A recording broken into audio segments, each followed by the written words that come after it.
Hi everyone, I'm Miss Denise from the Round Lake Area Public Library.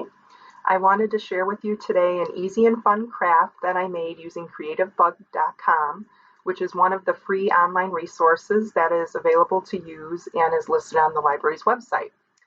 Using the class video on CreativeBug, I was able to follow along and make this folded house craft that is fun to decorate and is perfect for kids.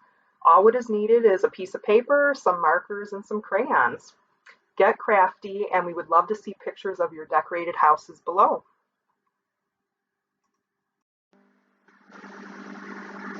To see the video and make your own house book, go to rlalibrary.org, hover over Learning, scroll down to Online Resources, and click Use at Home.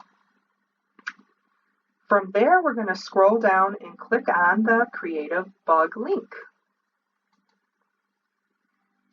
And it'll either ask you for your library card number or your name, email, and password. And once we log in, we are going to click on See Latest Classes here. Once we do that, we'll be able to do a search, and we'll type in house book and enter. And that should be our first choice. And this is where you'll get the instructions on how to fold and make your own house book. Enjoy decorating your folded house craft.